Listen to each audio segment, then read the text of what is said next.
السلام علیکم ناظرین، آپ دیکھ رہے ذیشان سید یوٹیوب چینل۔ ناظرین، آج بات کریں گے سابق وزیر اعظم عمران خان کی ضمانت کے حوالے سے۔ سابق وزیر اعظم عمران خان کا مسلسل اسلام آباد ہائی کورٹ کی چیف جسٹس پر عدم اعتماد کا اظہار کیا گیا۔ 2 دفعہ ان کی درخواست اسلام آباد ہائی کورٹ میں بھی دائر کر دی گئی،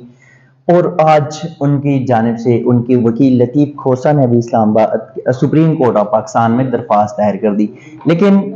ضمانت کے حوالے سے ان کی سپریم کورٹ میں بھی درخواست تھی۔ سپریم کورٹ کے 3 رکنی لارجر بینچ نے آج کیس کی سماعت کی۔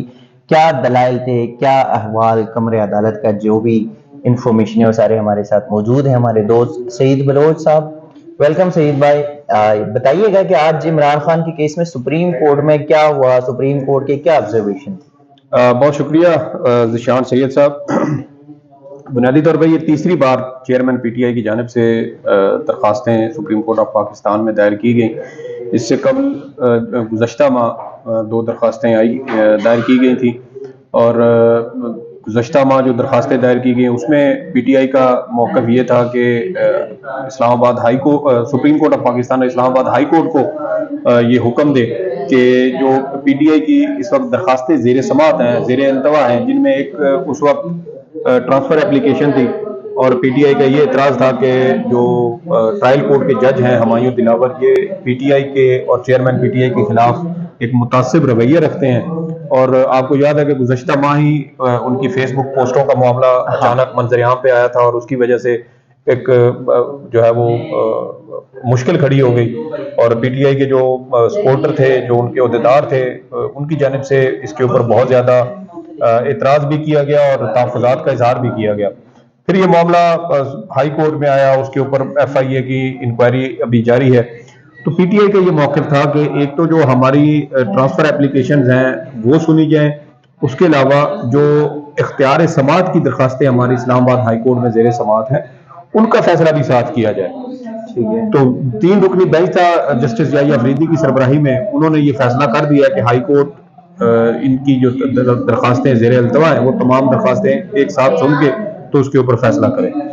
اب اس میں حق دفاع والی درخواست بھی تھی، دائرہ اختیار والی سماعت درخواست بھی تھی، اس کے علاوہ جو ٹرانسفر اپلیکیشن تھی وہ بھی شامل تھی، لیکن ہائی کورٹ نے اس میں یہ کیا کہ ہائی کورٹ نے ٹرانسفر اپلیکیشن کے اوپر خود فیصلہ نہیں کیا، بلکہ معاملہ دوبارہ جو تھا وہ اسی جج کے پاس ریفر کر دیا۔ اب یہاں پہ حیران کن بات جو ہے وہ یہ ہے کہ جو ٹرائل کورٹ کے جج تھے وہ 2 بار اس کے اوپر پہلے ہی فیصلہ کر چکے تھے، اپنی رائے دے چکے تھے، اپنا مائنڈ ظاہر کر چکے تھے، تو تیسری بار بھی ہائی کورٹ کی جانب سے یعنی 4 اگست کو جو ہائی کورٹ کا فیصلہ تھا وہ دوبارہ اس کو بھیجا ٹرائل کورٹ کو اسی جج کے پاس، اور 5 اگست کو ہی آپ دیکھیں کہ ٹرائل کورٹ کے اسی جج نے جو اس میں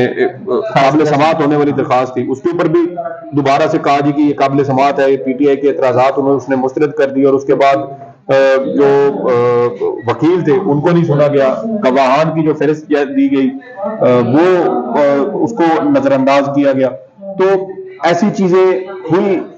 کیس کے ٹرائل کے دوران جس کی وجہ سے اس کے اوپر انگلیاں اٹھیں، اور جب 5 اگست کو اس کیس کا فیصلہ آیا تو اسی وقت ہمارے بہت سے جو صحافی دوست ہیں ان کی جانب سے بھی یہ کہا گیا، بہت سارے قانونی اور آئینی ماہرین کی جانب سے بھی یہ رائے دی گئی کہ اس کیس کے اندر بہت زیادہ سکم، بہت زیادہ خامیاں موجود ہیں، اور اس طرح جلد بازی سے کیا گیا ٹرائل کا جو فیصلہ ہے وہ آگے اعلیٰ عدالتوں میں یعنی ہائی کورٹ کے اندر یا سپریم کورٹ کے اندر وہ برقرار نہیں رہ سکے گا۔ لیکن جب 4 اپریل کو ہائی کورٹ کی جانب سے فیصلہ دیا گیا تو اس کے بعد پھر پی ٹی آئی کی جانب سے سپریم کورٹ آف پاکستان میں رجوع کیا گیا، اس کے اوپر درخواست میں کچھ اعتراضات بھی لگے، اور یہ قابل سماعت ہونے سے متعلق یہ درخواست تھی، اور آج سپریم کورٹ آف پاکستان کے 3 رکنی بینچ نے اس کیس کے اوپر سماعت کی۔ چیئرمین پی ٹی آئی کے وکیل لطیف کھوسہ آج عدالت میں پیش ہوئے، اور ان کی جانب سے کیس کا جو پس منظر تھا، جو حقائق تھے وہ عدالت کے سامنے رکھے گئے۔ لطیف کھوسہ کی جانب سے جو نکات عدالت میں اٹھائے گئے اور جن نکات کی بنیاد پر انہوں نے اپنا پورا کیس کھڑا کرنے کی کوشش کی، اس میں ایک نکتہ تو ان کا یہ تھا کہ election commission of Pakistan election act 2017 کے تحت جب 120 دن سے زائد گزر جائے تو الیکشن کمیشن اس کے بعد اس کے اوپر کارروائی کرنے کا اختیار نہیں رکھتا، قانون میں صرف 120 دن کی حد مقرر کی گئی ہے۔ اب الیکشن کمیشن کو جو گوشوارے جمع کروائے جاتے ہیں وہ 31 دسمبر کسی بھی سال کا جو آخری دن ہوتا ہے 31 دسمبر اس دن کو وہ گوشوارے ہر صورت جمع کروانے ہوتے ہیں. ورنہ یہ ہوتا ہے کہ 16 جنوری کو الیکشن کمیشن آف پاکستان پھر ان اراکین اسمبلی کی رکنیت معطل کر دیتا ہے جو اپنے مالی گوشوارے جمع نہیں کرواتے. تو ان میں ان کا یہ موقف تھا کہ 120 دن گزرنے کے بعد, یعنی اس کیس میں تو تقریباً وہ ان کا کہنا تھا کہ 3 سال کا عرصہ گزر چکا ہے, 3 سال کے بعد الیکشن کمیشن جو ہے اس نے عمران خان کے خلاف یہ توشہ خانہ والا کیس جو ہے وہ بنایا, اور اس کی بنیاد پہ عمران خان کو نہ صرف ڈی سیٹ کیا گیا بلکہ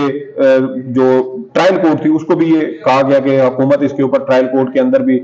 کیس چلا ہے. اب ایک اور اعتراض ان کی جانب سے یہ اٹھایا گیا کہ جب کسی بھی رکن اسمبلی کے خلاف کوئی reference election commission of Pakistan کو کسی بنیاد پہ بھیجا جاتا ہے تو وہ اسپیکر قومی اسمبلی بھیجتا ہے. لیکن چیئرمین پی ٹی آئی کا جو معاملہ تھا اس کے اندر یہ ہوا کہ 6 اراکین اسمبلی تھے, ان 6 اراکین اسمبلی نے اسپیکر کو کہا اور اسپیکر نے ان کا وہ ریفرنس آ گیا الیکشن کمیشن کو فارورڈ کیا. یعنی اسپیکر قومی اسمبلی نے اپنا انڈیپینڈنٹ جو مائنڈ تھا وہ اپلائی نہیں کیا بلکہ اراکین اسمبلی کا ہی بھیجا ہوا ایک ریفرنس وہ انہوں نے آگے الیکشن کمیشن آف پاکستان کو بھیج دیا. اور قانون کے مطابق جو اراکین اسمبلی ہیں وہ کسی دوسرے اراکین اسمبلی کے خلاف جو ہے وہ ریفرنس فائل کر نہیں کر سکتے. اس کے علاوہ ان کا ایک اور اعتراض یہ بھی تھا کہ جو جج تھے ٹرائل کورٹ کے ہمایوں دلاور وہ اپنا مائنڈ دے چکے تھے. وہی بات جو ہم نے ابھی کی کہ 2 بار ان کی جانب سے کیس کو قابل سماعت قرار دیا گیا, 2 بار وہ معاملہ اسلام آباد ہائی کورٹ نے اس کو غیر قانونی قرار دیا, لیکن پھر تیسری بار یعنی 4 اگست کو دوبارہ تیسری بار اسلام آباد ہائی کورٹ نے وہ معاملہ پھر اسی جج کے پاس وہ سماعت کے لیے بھیج دیا. تو اس میں ان کا یہ کہنا تھا کہ وہ جج جو ہے وہ پہلے ہی اپنا مائنڈ ظاہر کر چکے تھے. اب ایک جو طے شدہ ہم جو عدالتی روایات کو دیکھیں یا جو طے شدہ اصول ہے اگر ہم ان کو دیکھیں تو اس سے یہی ظاہر ہوتا ہے کہ جب کوئی جج اپنا مائنڈ ظاہر کر دے کسی نقطے کے حوالے سے کسی کیس کے حوالے سے تو پھر یا تو وہ جج صاحب بینچ سے الگ ہو جاتے ہیں یا پھر یہ ہوتا ہے کہ وہ جج صاحب جو ہے وہ کیس ان سے منتقل کر دیا جاتا ہے. اب یہاں پر بھی یہی ہوا. اس کی ایک مثال اگر ہم لیں تو جب پنجاب کے اندر عام انتخابات والا کیس آیا تو 16 فروری کو جسٹس مظاہر نقوی اور جسٹس اجاز الحسن کی جانب سے از خود نوٹس کے لیے معاملہ چیف جسٹس کو بھجوایا گیا. اس کے اوپر سپریم کورٹ کی جانب سے 22 فروری کو لارجر بینچ تشکیل دیا گیا. 7 رکنی لارجر بینچ تھا. اس لارجر بینچ میں جسٹس مظاہر نقوی اور جسٹس اجاز الحسن بھی شامل تھے. تو اس میں جو بنیادی اعتراض حکومتی وکلا کی جانب سے اٹھایا گیا وہ یہی تھا کہ دونوں جج صاحبان چونکہ چیف جسٹس کو پنجاب الیکشن کیس کے لیے از خود نوٹس لینے کا ایک نوٹ لکھ چکے ہیں, تو دونوں جج صاحبان اس کیس کے حوالے سے یا انتخابات کے معاملے کے حوالے سے پہلے ہی اپنا مائنڈ بنا چکے ہیں کہ اس کے اوپر از خود نوٹس ہونا چاہیے. اس لیے یہ دونوں جج صاحبان کیس کے اندر نہ بیٹھیں. تو اس کے اوپر جو اعتراض تھا ان کا وہ تسلیم کیا گیا اور دونوں جج صاحبان بینچ سے الگ ہو گئے. تو یہاں پر اگر ہم جو کیس تھا اس میں کہ ایک جج صاحب 2 بار اپنا مائنڈ دے چکے تھے, 2 بار انہوں نے فیصلہ دیا, ہائی کورٹ نے ان کے اس فیصلے کو غلط قرار دیا, لیکن پھر تیسری بار دوبارہ اس کے پاس بھجوا دیا گیا. ایک یہ نقطہ تھا ان کا. اس کے علاوہ ان کا ایک نقطہ یہ تھا کہ ہمارا جو حق دفاع تھا وہ تسلیم نہیں کیا گیا. ہم نے جو گواہان کی فہرست ٹرائل کورٹ میں جمع کروائی, ٹرائل کورٹ نے ان تمام گواہان کو غیر متعلقہ قرار دیتے ہوئے ان کو مسترد کر دیا, ان کے تمام کے نام. اس کے علاوہ جو وکیل تھے ان کو نہیں سنا گیا, یعنی کہ جس دن ٹرائل کورٹ کی جانب سے فیصلہ دیا گیا وہ ٹرائل کورٹ کا فیصلہ عمران خان خود وہاں پہ موجود نہیں تھے, درخواست گزار تھے, لاہور میں تھے. ان کے وکلا کی جو ٹیم تھی وہ اس وقت کمرہ عدالت میں موجود نہیں تھی, اور وکلا کی اور جو ملزم تھے ان کی غیر موجودگی میں یہ تمام فیصلے جو ہے وہ جاری کیے گئے. اب جب کیس کی سماعت ہو رہی تھی تو کیس کی سماعت کے دوران ہم نے یہ دیکھا کہ جو جسٹس جمال بندوخیل ہے وہ کچھ اس ایک سائڈ پہ وہ اس حساب سے یہ چل رہے تھے کہ یہ معاملہ دوبارہ ہائی کورٹ کو جو ہے وہ دیکھنا چاہیے اور سپریم کورٹ آف پاکستان کو ابھی اس کیس کے اوپر جو ہے وہ کسی قسم کی مداخلت نہیں کرنی چاہیے. لیکن کیس کی سماعت کے دوران جب الیکشن کمیشن کے وکیل امجد پرویز روسٹرم پر آئے اور ان کی جانب سے عدالت کو بتایا گیا کہ ملزم کے پاس تمام فورمز موجود ہیں, وہ ان فورمز کو اپنے انصاف کی فراہمی کے لیے استعمال کر سکتے ہیں, تو وہاں پر پھر ہم نے دیکھا کہ جو جسٹس جمال بندوخیل تقریباً کوئی 2-2.5 گھنٹے سے وہ ایک بالکل سائڈ لے کے چل رہے تھے, بڑی احتیاط کا مظاہرہ کر رہے تھے کہ عدالت جو ہے وہ کسی قسم کی کوئی ایسی جلد بازی نہ کر دے یا ہائی کورٹ کے جو اختیارات ہیں ان کے اندر وہ مداخلت نہ ہو، تو وہ جب ان کی جانب سے امجد پرویز کی جانب سے جب دلائل دیے گئے اور کہا گیا کہ فورمز موجود ہیں، تو اس پر پھر جسٹس جمال مندوخیل کو بھی جو ہے وہ ہم نے دیکھا کہ ان کی بھی رائے تبدیل ہوئی. انہوں نے کہا کہ کیا ملزم کو گواہ پیش کرنے کا موقع دیا گیا، تو اس پر انہوں نے کہا جی کہ نہیں، گواہ جو تھے وہ غیر متعلقہ قرار دے دی گئے اور ٹرائل کورٹ نے ان کے نام کو مسترد کر دیا. تو اس طرح کی جو نکات تھے، اس طرح کی جو لوپ ہولز تھے، یہ اس فیصلے کے اندر موجود تھے. اب اس چیز کو